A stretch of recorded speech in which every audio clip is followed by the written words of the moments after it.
realitet nuk ekzistojnë. Po, prestigjatori, piktori dështak që kemi në kryet qeverisë, zhduku jo vetëm 10 milion euro në këtë aferë, por ka zhdukur edhe këto 2 ura. Pra që t'ju a shpjegojmë më thjesht, Edi Rama vendos të vjedh 190 milion euro duke ushitur shqiptarve një ide të bukur me ura panoramike dhe rrugë të arta që na çojnë në Europë. Për të arritur qëllimin, hap procedurat tenderuese ku fiton oferta me çmim 50 milion euro më të lartë.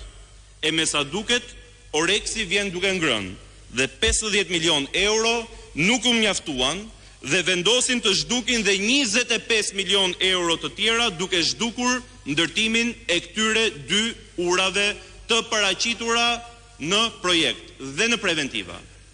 E gjitha kjo, të nderuar qytetar, ka ndodhur në dritën e diellit e në dritën e Spakut, prokurorisë posaçme që duhet të luftojë dhe parandalojë krimin e organizuar dhe korrupsionin.